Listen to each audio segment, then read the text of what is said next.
ठाणे पोलिसांची धडक कारवाई, यूपीला जाऊन पकडला 27 करोडचा अंमली पदार्थ। गुन्हे शाखेने एका 15 ग्रॅमपासून सुरू झालेल्या तपासात कोट्यवधी रुपयांचा अंमली पदार्थ जप्त केला। यामध्ये गुन्हे शाखेने वसई येथून आफताब अजीज मलाड, जयनाथ चंद्रबली यादव, शेर बहादूर राधेश्याम सिंग उर्फ अंकित, हुसेन सलीम सय्यद यांना अटक करून त्यांच्याकडून 481 किलोग्राम वजनाचा 14,05,000 रुपये किमतीचा MD पावडर हा अंमली पदार्थ जप्त केला। या आरोपींकडे केलेल्या तपासात ओम गुप्ता उर्फ मोनू हा आरोपी निष्पन्न झाला। तो व त्याचे साथीदार वाराणसी उत्तर प्रदेश येथे भगवतपुरी गावात अंमली पदार्थ बनवण्याचा कारखाना चालवत असल्याची माहिती मिळाली। त्याप्रमाणे तपास अधिकारी सहाय्यक पोलीस निरीक्षक रुपाली पोळ व त्यांच्या टीमने त्यांचा माग काढत 1.5 महिना बेमालूपणे वेषांतर करून भगवतपुरीसारख्या खेडेगावात जाऊन अंमली पदार्थ तयार करण्याच्या कारखान्याचा शोध लावला। त्याप्रमाणे अतिरिक्त पोलीस आयुक्त पंजाबराव बोगले, पोलीस उपायुक्त शिवराज पाटील, सहाय्यक पोलीस आयुक्त निलेश सोनावणे यांच्या मार्गदर्शनाखाली वरिष्ठ पोलीस निरीक्षक गुन्हे शाखा युनिट 1चे दिलीप पाटील आणि त्यांच्या पथकाने 16 मार्च 2024 रोजी जिल्हा वाराणसी येथील भगवतीपूर या ठिकाणी वाराणसी येथील पोलीस निरीक्षक अनिल कुमार सिंह व स्टाफ यांच्यासह छापा मारून अतुल अशोक कुमार सिंह व संतोष हडबडी गुप्ता यांना MD हा अंमली पदार्थ तयार करताना त्यांच्याकडील साधन सामुग्रीसह रंगेहात पकडले। तसेच कारखान्यासह तेथे असलेल्या हुंडाई I-20 कारमध्ये 2,645 किलोग्रॅमचा 2,64,50,000 रुपये किमतीचा तयार MD पावडर हा अंमली पदार्थ मिळून आला। तसेच MD पावडर तयार करण्यासाठी लागणाऱ्या साधन सामुग्रीमधून ते 25 कोटी रुपयांची 25 किलोग्राम MD पावडर तयार करणार होते। अशा प्रकारे सगळा मिळून एकूण 27,87,17,902 रुपये किमतीचा मुद्देमाल पोलिसांनी जप्त केला आहे।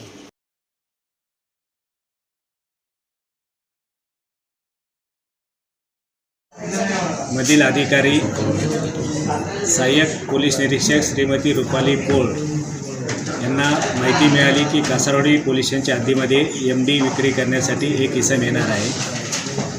त्या माहितीवरनं आरोपी याला पकडण्यात आलं। त्याच्या ताब्यात 15 ग्रॅमचा MD मुद्देमाल मिळाला आणि त्यानुसार 24 जानेवारी 24 रोजी कासारवाडी पोलीस स्टेशनला गुन्हा दाखल करण्यात आला। या गुन्ह्याचा तपास करत असताना जो काय बॅक ट्रॅकिंग करावं लागते का यांना कोण कोण माल देतं, कुठून देतं, ते त्या अनुषंगाने तपास केला असता अजून 3 आरोपीला यामध्ये अटक करण्यात आली आणि अशा प्रकारे या 4 आरोपीकडनं 481 ग्रॅम वजनाचा मुद्देमाल हस्तगत करण्यात आला। हे अटक आरोपींकडे तपास करत असताना त्यांना जो सप्लाय करणारा आरोपी आहे मोनू नावाचा, तो हा उत्तर प्रदेश येथून माल बनवून महाराष्ट्रामध्ये या आरोपितांना सप्लाय करतो। ही जी माहिती मिळाली त्या माहितीच्या आधारे आणि काही टेक्निकल पृथक्करण केल्यानंतर असं लक्षात आलं की वाराणसीमधील एक भगवतीपूर म्हणून नावाचं गाव आहे। या गावामध्ये या मोनू नावाच्या आरोपीचा MD बनवण्याचा कारखाना आहे। त्या अनुषंगाने ठाणे पोलिसांनी STF वाराणसी यांची मदत घेतली। STF वाराणसीशी संपर्कात राहून त्यांच्या माहितीच्या आधारे किंवा त्यांच्याकडनं काही इनपुट घेऊन त्या ठिकाणी जे MD बनवणारा कारखाना होता तो साईट इस्टॅब्लिश करण्यात आली आणि वेगवेगळ्या प्रकारे आयडियाज वापरून तपासी अधिकारी व त्यांची टीम यांनी त्या ठिकाणी लोकेशन निश्चित केलं। त्याचबरोबर जे बनवणारे आरोपी आहेत तिथे त्यांची पण माहिती प्राप्त केली। एकदा माहिती कन्फर्म झाल्यानंतर त्या ठिकाणी STF वाराणसीच्या मदतीने श्रीमती रुपाली पोळ आणि त्यांच्या टीमने तसेच युनिटचे जे प्रमुख आहेत दिलीप पाटील या सर्वांनी त्या ठिकाणी खात्री केल्यानंतर रेड करण्यात आलेली आहे। ही रेड केल्यानंतर त्या ठिकाणी MD बनवण्यासाठी ज्या काही केमिकल्स लागतात ते सर्व केमिकल्स मिळालेले आहेत। त्याचबरोबर साधन सामग्रीमध्ये हॉट एअर ओव्हन किंवा जार, नंतर ते बर्निंग हिटिंग इक्विपमेंट अशा प्रकारे गोष्टी त्या ठिकाणी मिळालेल्या आहेत। त्याचबरोबर आरोपीची एक गाडीसुद्धा मिळालेली आहे आणि त्या गाडीमध्ये काही मुद्देमाल मिळालेला आहे। यामध्ये विशेषतः असं आहे की एक MD बनवण्यापूर्वी ज्या मिक्सिंग करावं लागतं असं मिक्सिंग केलेलं 100 लिटर मटेरियल पण मिळालेलं आहे, तर ज्याची साधारणतः प्रोसेसिंग केल्यानंतर एक 25 किलोग्राम आसपास MD पावडर तयार होतो. अशा प्रकारे साधारणतः 87,17,17,902 रुपयाचा मुद्देमाल हस्तगत केलेला आहे आणि त्या ठिकाणाहून 2 आरोपितांना अटक करून घेऊन आलेलो आहोत. टू स्टेट याच्यामध्ये ते ऑपरेटिंग कशी करायचे, याचे नेटवर्क कसे घालायचे त्याच्या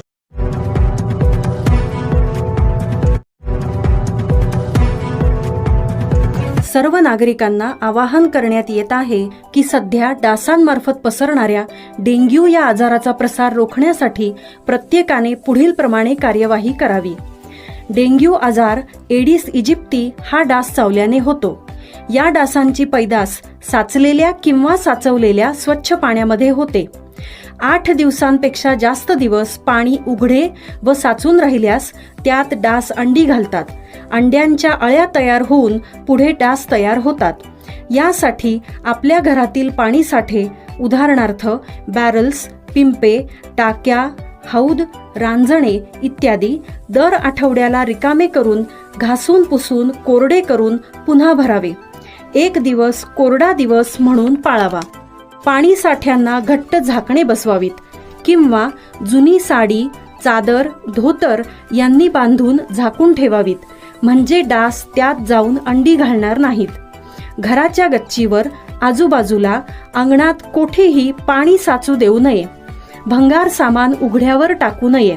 उदाहरणार्थ टायर्स, प्लास्टिक सामान, कुंड्या, टाकाऊ वस्तू इत्यादी. अशा सामानात पावसाचे पाणी साठून त्यात डेंग्यूच्या डासांची पैदास होते. घरातील कूलर्स, फ्रीजच्या पाठीमागील ट्रे हे देखील वेळोवेळी कोरडे करावेत. लक्षात ठेवा, नुसत्या फवारणीने डास घनता कमी होत नाही, तर त्यासाठी डास पैदास ठिकाणे नष्ट करणे ही आपल्या सर्वांची जबाबदारी आहे. कोणताही ताप अंगावर न काढता जवळच्या शासकीय रुग्णालयात मोफत औषधोपचार घ्या. अशा प्रकारे नागरिकांनी सहकार्य केल्यास डेंग्यूचा प्रसार रोखणे सहज शक्य आहे.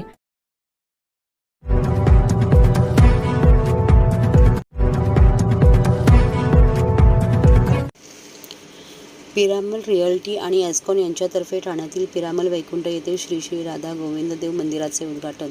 सेवाभावचे मूल्य आत्मसात करत एस्कॉन आणि पिरामल रिअल्टी यांच्या एकत्र येण्याचे मंदिर हे मूर्त स्वरूप आहे. ठाण्यातील पिरामल वैकुंठ येथे असलेले हे मंदिर 8 मार्चपासून सर्व भाविकांसाठी खुले करण्यात आले आहे. ठाण्यातील पिरामल वैकुंठ येथे श्री श्री राधा गोविंद देव मंदिर हे महाराष्ट्रातील गेटेड कम्युनिटीमधील पहिले एस्कॉन मंदिर आहे. ठाण्यातील पिरामल वैकुंठ निवासी संकुलात सुमारे 4000 चौरस फूट क्षेत्रात हा मंदिर परिसर आहे.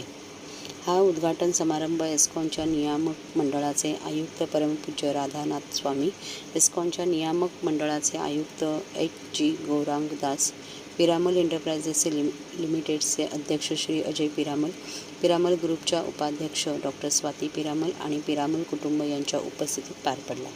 या सोहळ्यात पु. राधानाथ स्वामी यांचे प्रवचनही होते.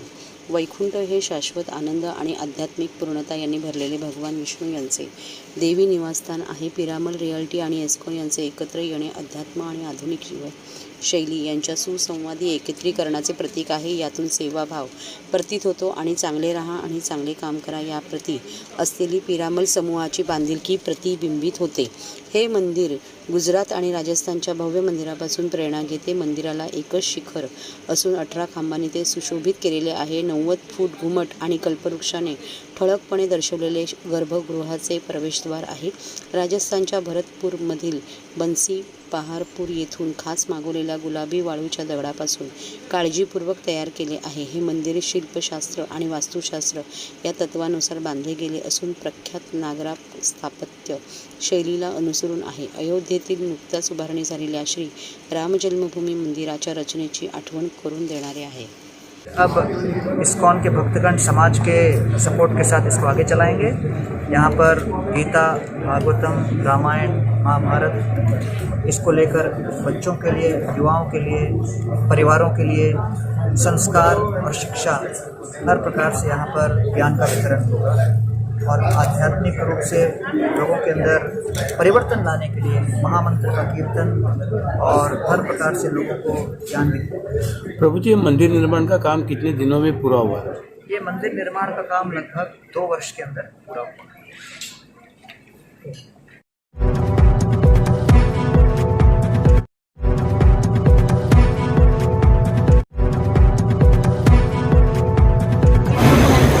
एसटी कार्यशाळा लेखणी कर्मचाऱ्यांचा टाकलेला अधिकाऱ्यांनी राज्य सरकारला सूचित केली.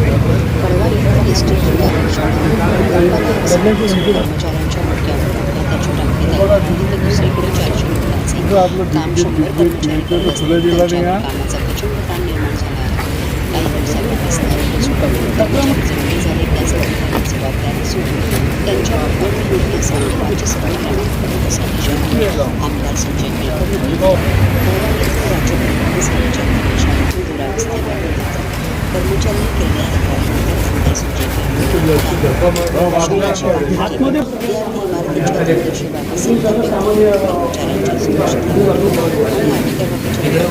त्यांनी केलेल्या इमारतीचे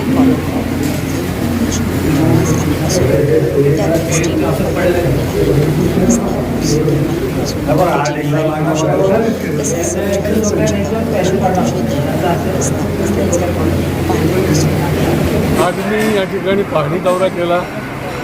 काही दिवसापूर्वी एक स्लॅब कोसळून 2 कामगार जखमी झाले. एकाला फ्रॅक्चर देखील झालं. ते एकूणच या संबंधामधलं निवेदन देखील माझ्याकडे कामगारांचं आधीच आलं होतं. एस टी प्रशासनाला मी वेळीच सांगितलं होतं की कुठलीही स्लॅब कोसळायच्या आतमध्ये जा तिकडे आणि कुठे कुठे दुरुस्ती करायची असेल, काय काय करायचं असेल त्याचं पाहणी करा. परंतु प्रशासनाने दुर्लक्ष केल्यामुळे ही स्लॅब कोसळली आणि त्या ठिकाणी त्या कामगाराला फ्रॅक्चर झालं. खरं म्हणजे या इमारतीचीही धोकेदायक झालेली आहे आणि इथल्या कर्मचाऱ्यांचं देखील आयुष्य जे आहे ते धोकादायक स्थितीमध्ये आहे. पाणी आहे तर वरती स्लॅब कधी डोसक्यावर पडेल काही भरोसा नाही. त्या ठिकाणचे वर्कशॉपमध्ये जे काम करतात त्या ठिकाणच्या इमारतीचे असे काही भिंती ज्या आहेत त्या कधीही पडून जातील अशी अवस्था आहे. टॉयलेट, बाथरूम, कॅन्टीनच्या ठिकाणा नाही. पावसाळ्यामध्ये तर प्रचंड या सगळ्या कर्मचाऱ्यांना हाल सोसावे लागतात आणि त्याच्यावर देखील कर्मचारी आमचे बिचारे काम करतात आणि प्रशासकीय अधिकारी जे आहेत ते 400 लोकांचं जे काम आहे ते 100 लोक करतात. जे काम ठराविक वेळेच्या प्रमाणे झालं पाहिजे ते आधी होण्याकरता यांच्यावर निरनिराळ्या प्रकारच्या धाक दपटशा दाखवल्या जातात. मला ते समजत नाही एस टीचे अधिकारी कशा पद्धतीने हे काम करतात. याला डी सी जे आहेत ते जबाबदार आहेत आणि या विषयामध्ये प्रशासनातले जे अधिकारी आहेत त्यांनी वेळच्या वेळी हे करणं गरजेचं होतं. पावसाळा तोंडावर आलेला आहे. या ठिकाणी हे कर्मचारी कामच करू शकणार नाही अशी परिस्थिती या इमारतींची आहे. मटेरियलच्या ठिकाणाने या ठिकाणी शिवशाही बसेस ज्या आहेत हे गरीब रथ आहे. एस टीच्या गाड्या ज्या आहेत, एस टीचे कर्मचारी जे आहेत ते गरिबाची सेवा करणारे लोक आहेत की जिथे गाव आणि रस्ता नाही तिथे पण एस टी जाते असं हे काम आहे आणि त्याच्यामुळे त्यांची काळजी घेणं गरजेचं आहे. मी पाहणी केल्यानंतर कामगारांनी त्यांचं दुःख देखील व्यक्त केलं आहे. कोणाला अपंगत्वाचं सर्टिफिकेट दिलं जात नाही. काम करत असताना जे कायमस्वरूपी अपंग झाले त्याची काळजी घेतली जात नाही. मला वाटते याच्यामध्ये फार मोठ्या प्रमाणामध्ये प्रशासन जबाबदार आहे आणि प्रशासनाच्या जे अधिकारी जबाबदार असतील त्यांच्या विरुद्ध चौकशी आणि कारवाई केल्याशिवाय आम्ही थांबणार नाही.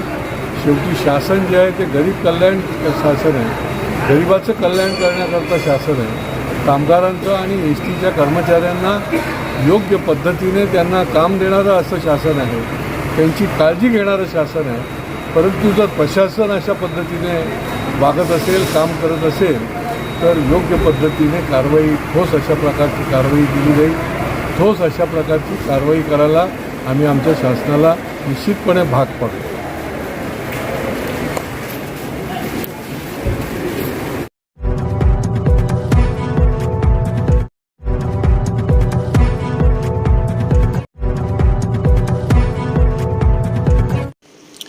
जितेंद्र आव्हाड यांनी पवार कुटुंबातील नात्यांवर आपली राजकीय पोळी भाजू नये. भाजपचे शीर्ष नेतृत्व राष्ट्रवादीला सन्मानपूर्वक जागा सोडतील. रक्ताची नाती म्हणजेच कुटुंब नव्हे. 2 जुलैला राष्ट्रवादी काँग्रेसचे राष्ट्रीय अध्यक्ष व महाराष्ट्र राज्याचे उपमुख्यमंत्री अजितदादा पवार यांनी आपली वेगळी राजकीय भूमिका जाहीर केली, तेव्हा आमच्यासारखे लाखो राष्ट्रवादी काँग्रेसचे कार्यकर्ते एक कुटुंब म्हणून अजितदादांबरोबर उभे राहिले आहेत. बारामतीतील जनताही ठामपणे अजितदादांच्या मागे उभी आहे. जितेंद्र आव्हाड यांनी पवार कुटुंबातील नात्यांवर आपली राजकीय पोळी भाजू नये. भाजपचे शीर्ष नेतृत्व राष्ट्रवादी काँग्रेसला सन्मानपूर्वक जागा सोडतील, असे आशादायी उद्गार राष्ट्रवादी काँग्रेसचे प्रदेश प्रवक्ते ठाणे व पालघर समन्वयक ठाणे जिल्हाध्यक्ष आनंद परांजपे यांनी व्यक्त केले. कुटुंब संपूर्ण ताकदीनिशी अजितदादांच्या मागे उभं राहिलेलं आपल्याला दिसेल. नेहमीच पवार आव्हाड बोलतात अशी टीका करायची, मात्र आता स्वतः श्रीनिवास पवार जे बोलत आहेत ते आता महाराष्ट्रासंदर्भात सर्व महाराष्ट्राला कळले, त्याबद्दल काय सांगणार? माननीय अजितदादा पवार साहेबांनी काही दिवसापूर्वीच बारामतीमध्ये ही शंका व्यक्त केली होती की मी आणि माझ्या परिवाराला कुटुंबामध्ये एकटं पाडलं जाईल, आमच्यावर टीका होईल. पण महाराष्ट्रातील तमाम राष्ट्रवादीचे कार्यकर्ते जे अजितदादांचं कुटुंब आहे हे त्यांच्या मागे खंबीरपणे उभं आहे. आव्हाड म्हणतात की श्रीनिवास पवार यांच्या बोलण्यातून कुटुंबाला दिसते आता घरातल्या सक्का भाऊच बोलायला लागलाय, त्यामुळे पवार आणि पवार असं कुटुंब आता वेगवेगळं दिसणे नाही. माझी डॉक्टर जितेंद्र आव्हाड यांना विनंती आहे की पवार कुटुंबातील नात्यांवर आपली राजकीय पोळी भाजू नका. आपल्या कुटुंबामधील आपले कौटुंबिक संबंध अधिक वृद्धिंगत कसे होतील याच्याकडे त्यांनी अधिक लक्ष द्यावं. या वयात आता पवारांना सोडून सर्वजण चाललेत आहेत, त्यात अशा प्रकारचे श्रीनिवास त्यांचं बोलणं मात्र लोकसभेच्या अगोदर थेट मी शरद पवारांसोबत आहे असं मी सांगितलं ना आधीही की अशा प्रकारची आशंका माननीय अजितदादा पवार साहेबांनी व्यक्त केली होती.